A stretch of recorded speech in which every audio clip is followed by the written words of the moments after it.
Professor Marcus Thornfield adjusted his wire-rimmed glasses as he surveyed the evening creative writing class at Westfield University's Continuing Education Center. At 48, he carried himself with the self-importance of someone who believed his position at a mid-tier university made him a literary authority.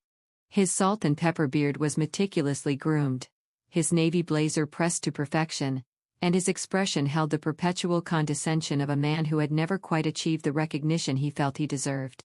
The classroom filled with his usual collection of students, middle-aged professionals seeking creative outlets, retirees exploring delayed dreams, and the occasional young person hoping to improve their writing skills. Marcus thrived on this dynamic, positioning himself as the gatekeeper between amateur scribbling and real literature. He particularly enjoyed dismantling the naive hopes of students who dared to believe they possessed talent without proper academic credentials. As students settled into their seats, Marcus noticed someone new sitting quietly in the back row. She appeared to be in her early 40s, with shoulder-length brown hair pulled back in a simple clip and wearing a modest gray cardigan over dark jeans. Her notebook was plain spiral-bound, her pen a basic ballpoint rather than the expensive fountain pen some students brought to impress him. She looked up briefly as he passed, offering a small smile that he barely acknowledged. Her name tag read simply Sarah Chen, written in neat handwriting that suggested care but not pretension. Everything about her screamed amateur, the kind of student who probably harbored romantic notions about becoming a writer after reading a few bestsellers. Marcus smiled to himself, already anticipating the opportunity to demonstrate the gulf between aspiration and ability.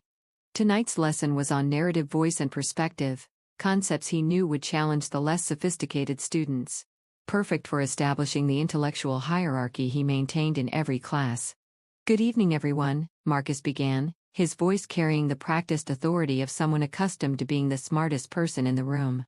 "Tonight we'll be exploring the nuances of narrative voice, a concept that separates serious literature from mere storytelling." He paused dramatically, letting his words sink in. Voice isn't simply how a character speaks. It's the very soul of literary expression, the invisible hand that guides readers through layers of meaning most amateur writers never even recognize exist. Sarah opened her notebook and began taking notes, her expression attentive but unremarkable. Marcus continued his lecture, weaving in references to obscure literary theories and dropping names of authors he was certain most students hadn't read. He noticed several people struggling to keep up with his rapid-fire citations, their expressions growing increasingly overwhelmed. This was exactly the effect he sought. "Before we begin our writing exercise," Marcus announced, "I'd like to discuss a common misconception among beginning writers. Many people believe that having something to say automatically qualifies them to write. This is rather like assuming that because you can walk, you're qualified to perform ballet." He chuckled at his own analogy, noting a few nervous laughs from the class. Writing is a craft that requires not just inspiration, but deep understanding of technique, literary tradition, and the sophisticated interplay between form and content. Real writers spend years, even decades, developing their voice. They study the masters, analyze structure, and slowly build the foundation necessary for meaningful literary expression. Sarah continued writing, her pen moving steadily across the page. Marcus found her apparent disengagement slightly irritating. Usually, his opening speeches prompted more visible reactions, fear, intimidation, or at least uncomfortable shifting in seats. "Now," he said, consulting his notes, "let's examine narrative perspective through a practical exercise. I want each of you to write a brief scene depicting a conflict between two characters, but here's the challenge." He smiled, enjoying the moment before delivering what he knew would be a difficult assignment. "You must write it from the perspective of an inanimate object observing the scene. The exercise requires sophisticated understanding of narrative distance, objectivity versus subjectivity, and the subtle ways perspective shapes meaning." He watched as several students exchanged worried glances. This was graduate-level technique, deliberately chosen to expose the limitations of amateur writers. "You have 40 minutes, he announced, settling behind his desk with the satisfaction of a professor who had just assigned homework to students unprepared for its complexity. As students began writing, Marcus walked between the rows, occasionally glancing at their work. Most were struggling visibly, starting and restarting their opening sentences. A few had given up entirely, staring blankly at their pages. This was perfect proof of his point about the vast difference between wanting to write and actually being able to write. When he passed Sarah's desk, he noticed she was writing steadily, her hand moving with surprising fluidity across the page. Curious despite himself, he slowed his pace, trying to glimpse her work without being obvious. What he saw annoyed him. While other students struggled with the basic concept, she seemed to be producing text without hesitation. Probably writing simple dialogue and calling it perspective, he thought dismissively. Another amateur who didn't understand the assignment's sophistication. 20 minutes remained when Marcus decided to check on Sarah's progress more directly. He approached her desk and stood slightly behind her chair, using his height to peer over her shoulder. What he read made him frown. Her writing was flowing smoothly, and worse, it appeared to be technically competent. She was actually executing the assignment correctly, using the perspective of a grandfather clock to observe a family argument. The prose was clean, the voice distinct, and the narrative technique showed clear understanding of the concepts he'd outlined. This was not what he had expected from someone who looked like a suburban housewife taking a recreational writing class. "Miss Chen," he said loudly enough for the class to hear, "might I see what you've written so far?" The question was phrased as a request but delivered as a command. Sarah looked up, her expression calm but guarded. "It's not finished yet, Professor Thornfield." Marcus smiled condescendingly. "That's quite all right. I often find that reviewing work in progress helps students understand where they've gone astray." He held out his hand expectantly. Sarah hesitated for a moment, then handed him her notebook. Marcus took it and moved to the front of the classroom, knowing that public critique was one of his most effective teaching tools. It established his authority while demonstrating to other students the level of analysis serious writing required. "Class, please put down your pens for a moment," he announced. "I'd like to share an example of the challenges inherent in this exercise." He held up Sarah's notebook like evidence in a trial. "Miss Chen has been working diligently, and I think we can all benefit from examining her approach to this complex assignment." Sarah's face remained composed, but Marcus noticed her hands clasped slightly tighter in her lap. Good. Students needed to understand that writing was not a safe space for egos or feelings. It was a rigorous intellectual discipline that demanded honest evaluation. "Let me read a portion of what Miss Chen has written," Marcus began, his tone suggesting he was about to reveal something amusing. He cleared his throat dramatically and began reading her work aloud, but as the words left his mouth, his confident expression began to shift. The grandfather clock had witnessed 3 generations of arguments in this room, but none quite like this one. Its brass pendulum caught the lamplight as voices rose and fell, marking time not in minutes but in the accumulated weight of unsaid things. The clock understood what the arguing family did not, that their words were merely the surface tension of deeper currents, the visible foam on an ocean of shared history and unspoken love. Marcus paused, his brow furrowing slightly. The writing was not what he had expected. It was sophisticated, nuanced, and demonstrated clear mastery of the narrative technique he had assigned. He continued reading, his voice losing some of its theatrical confidence. The mahogany case vibrated sympathetically with each raised voice, its wood grain holding memories like tree rings. From its corner vantage point, the clock observed the daughter's clenched fists, the father's defeated shoulders, the way anger and love intertwined in their gestures like the clock's own brass mechanisms, beautiful, precise, and impossibly complex. The room had grown quiet. Students who had been struggling with the basic assignment now listened with evident admiration. Marcus felt an uncomfortable shift in the classroom's energy. This was not amateur work. This was the kind of writing he assigned his graduate students to analyze, the level of craft he spent semesters trying to teach. He looked at Sarah, who sat quietly watching him, her expression unreadable. For the first time in years, Marcus felt uncertain about his next move. He had expected to dissect amateur work, to demonstrate the gap between aspiration and achievement. Instead, he found himself holding writing that exceeded the technical skill of most published authors he knew. The other students were now looking at Sarah with obvious respect, and worse, looking at him expectantly, waiting for his expert analysis of work that was clearly exceptional. "Well," Marcus said finally, his voice carefully controlled, "this is an interesting interpretation of the assignment." He could feel sweat beginning to form at his hairline. "Miss Chen has certainly attempted to engage with the technical requirements." Sarah spoke for the first time since handing over her notebook.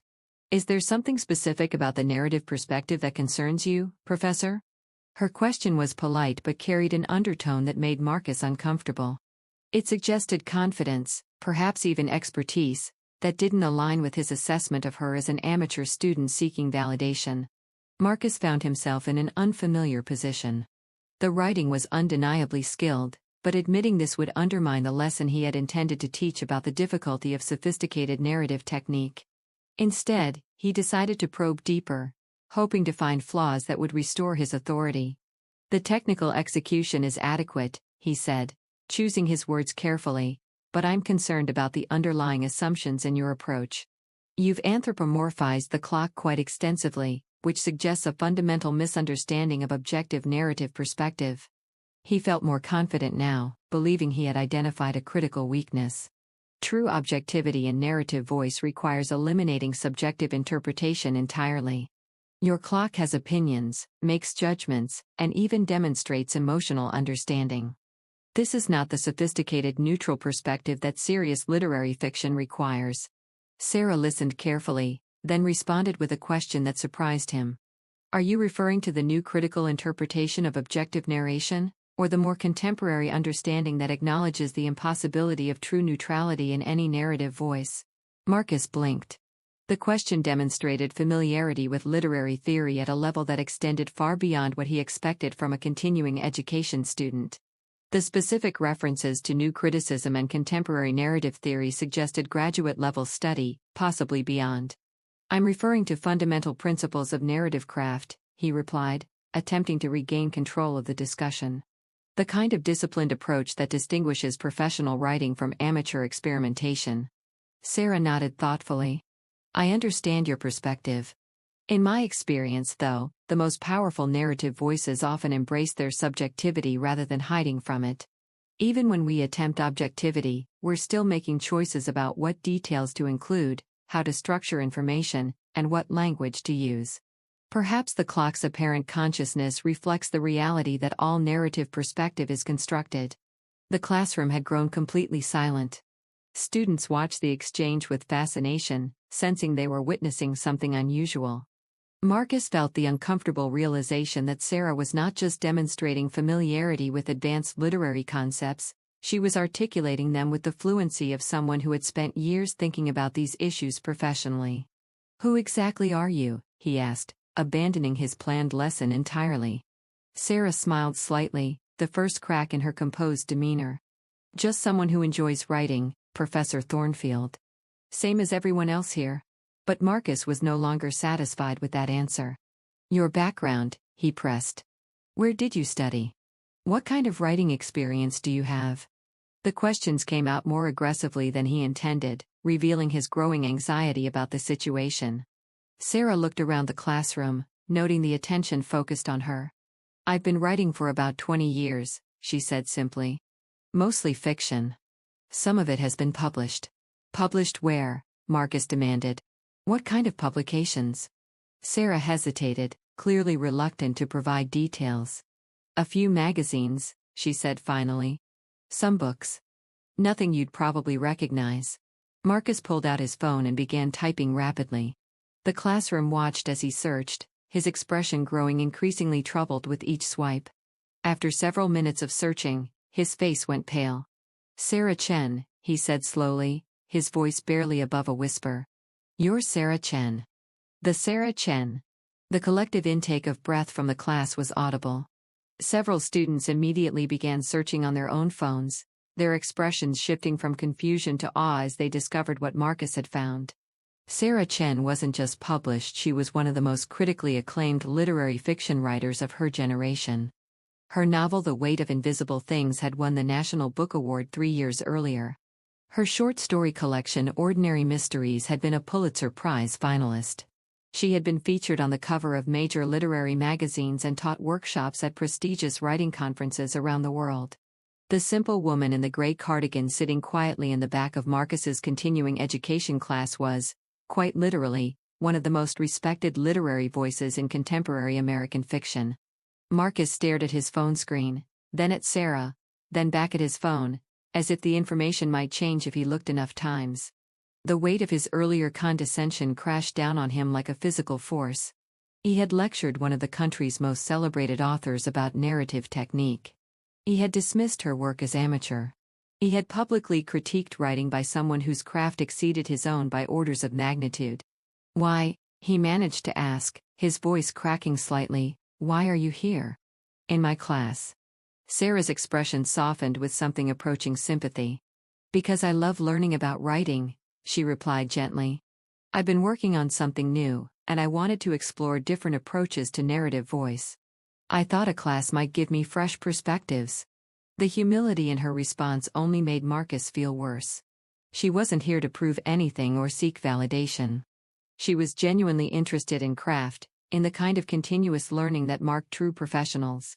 Meanwhile, he had spent the evening trying to demonstrate his superiority to someone whose achievements dwarfed his own. "Plus," Sarah continued, "I've always believed that writing communities are important. Some of my best insights have come from unexpected places, from people who approach storytelling differently than I do." She gestured around the classroom. "Everyone here has something valuable to offer." Marcus felt the weight of every eye in the room. His students, who had spent weeks listening to his lectures about literary excellence and professional standards, now understood that they had been in the presence of genuine mastery all along. The person he had dismissed as an amateur was exactly the kind of writer he claimed to admire, the standard he insisted they should aspire to reach. "I owe you an apology," he said finally, his professional authority crumbling. "Multiple apologies, actually. For my presumption, my condescension, and my complete failure to recognize your expertise." Sarah waved her hand dismissively. "No apology necessary. I chose not to identify myself, and honestly, I've learned more from your class than you might think." She turned to address the other students. Professor Thornfield's analysis of narrative distance was particularly insightful. The exercises he's designed really do challenge you to think about perspective in sophisticated ways. The generosity of her response only highlighted Marcus's earlier behavior. She was actively trying to preserve his dignity and maintain his authority with the class, despite his treatment of her. This kind of grace under pressure spoke to character that extended far beyond literary talent. The student sitting next to Sarah finally found her voice. "Could you," she asked tentatively, "could you tell us about your writing process? How do you develop characters?" Sarah brightened, clearly more comfortable discussing craft than her own recognition. "Of course. One thing I've learned is that characters become real when you understand what they want versus what they need. Often those things are in conflict, and that tension drives the entire narrative forward." For the next 30 minutes, the class transformed into something Marcus had never experienced. Sarah led an impromptu discussion about writing that was both technically sophisticated and completely accessible. She answered questions with patience and insight, offering specific techniques while encouraging students to trust their own instincts. She critiqued the work students shared with honesty but also with respect for their efforts and potential. Marcus found himself taking notes, genuinely learning from someone who practiced the craft at the highest level. As the class period ended, students lingered, reluctant to leave. Several asked Sarah to sign copies of her books that they promised to buy immediately. Others requested advice about their own writing projects.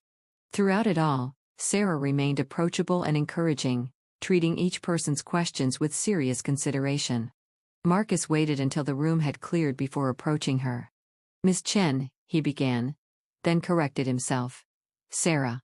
I want you to know that tonight has been humbling in the best possible way. I spent years talking about writing excellence without really understanding what it looked like in practice." Sarah gathered her simple spiral notebook and basic pen, the same tools she had used to create some of the most celebrated literature of the past decade. "Writing is writing," she said simply. "The tools don't matter nearly as much as the attention you pay to the work itself." She paused at the door. "I hope you'll continue teaching that exercise about narrative perspective. It really is brilliant. Students will struggle with it, but that struggle is how they'll grow."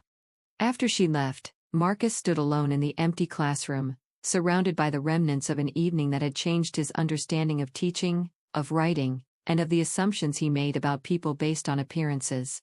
The simple woman in the gray cardigan had reminded him that expertise often comes disguised as humility, and that the most powerful lessons frequently arrive in unexpected packages. For the first time in his academic career, Marcus looked forward to learning more than teaching, to discovering what other insights might be hiding in plain sight among the students he had too quickly dismissed. The next week, Marcus began his class differently. Instead of lecturing about the gap between amateur and professional writing, he talked about the value of every voice in the room and the importance of approaching craft with both rigor and humility. When new students introduced themselves, he listened carefully, asking about their interests and goals rather than making assumptions based on their appearance or background. Sarah returned the following week, still sitting quietly in the back row with her spiral notebook and ballpoint pen. But now when Marcus caught her eye during his lectures, he saw not an amateur to be corrected but a colleague from whom he continued to learn. The transformation in his teaching style was remarkable, noted by both students and faculty. He began incorporating more collaborative exercises and peer feedback sessions. His criticism became constructive rather than dismissive, and his classes developed a reputation for being both challenging and supportive. 6 months later, Marcus received an email that made him smile. Sarah had included him in the acknowledgments of her new novel, thanking him for creating a space where writers could explore their craft together. She had written that his narrative perspective exercise had influenced a crucial scene in her book, and that the class discussions had enriched her understanding of storytelling in unexpected ways. The recognition meant more to Marcus than any academic award he had ever received because it came from genuine collaboration rather than artificial authority. He had learned that the best teachers create environments where everyone can learn from everyone else, where expertise is shared rather than hoarded, and where the love of craft trumps the need to prove superiority. At the end of the semester, Marcus kept Sarah's original notebook page, the one he had critiqued so dismissively on that first night. He framed it and hung it in his office, not as a trophy but as a reminder. A reminder that brilliance often comes dressed in ordinary clothes, that assumptions about people's capabilities are usually wrong, and that the most powerful teaching moments often happen when the teacher becomes the student. If this story moved you, remember that everyone you meet knows something you don't, and everyone has depths that may surprise you. True expertise reveals itself not through arrogance but through curiosity, respect, and the willingness to keep learning. Has someone ever underestimated your abilities based on first impressions? Share your story in the comments below, and don't forget to subscribe for more tales that remind us to look beyond surface appearances. Let us know where you're watching from today. These stories of hidden talent and unexpected wisdom reach people everywhere who need to hear that their contributions matter, regardless of how others initially perceive them.